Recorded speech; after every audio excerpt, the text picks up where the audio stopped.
തിരുവനന്തപുരം ബാലരാമപുരത്ത് 2 വയസ്സുകാരിയുടെ കൊലപാതകത്തിൽ പ്രതികരിച്ച് ജോത്സ്യനായ ദേവിദാസിന്റെ ഭാര്യ. ശ്വേതവും ഹരികുമാറും ഇതുവരെ വീട്ടിൽ വന്നിട്ടില്ല. വീട്ടിൽ മന്ത്രവാദം നടക്കുന്നില്ലെന്നും ജ്യോതിഷം മാത്രമാണ് പഠിപ്പിക്കുന്നതെന്നും ദേവിദാസിന്റെ ഭാര്യ പറഞ്ഞു. ചേച്ചി പറഞ്ഞ ദേവിദാസിന്റെ ഭാര്യ.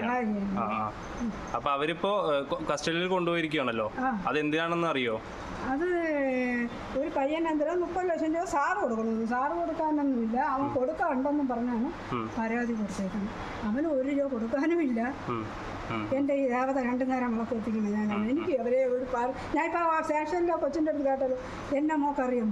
അമ്മേനെ അറിഞ്ഞൂടാ, ആദ്യത്തെ എന്നെ ഭാര്യയെ അറിഞ്ഞൂടാ. അമ്മേനെ 2 പേരെ നിങ്ങളെന്ന് ആ കൊച്ചു കുഞ്ഞിൻ്റെ ഇവിടെ സ്ഥിരമായിട്ട് പൂജയൊക്കെ നടക്കുന്നതാണോ? ഇവിടെ സ്ഥിരം അങ്ങനെ ഇല്ല, അങ്ങനെ പൂജയൊന്നും ഇല്ല. കൂടുതലും ഉള്ളത് ദേവപ്രശ്നം ഈ അമ്പലങ്ങളിലെ പൂജയാണ്. അത് ഉത്സവ സമയത്ത് അവരൊന്ന് വിളിക്കും, അതൊന്നും ജ്യോതിഷം അറിയാൻ വേണ്ടി വരും.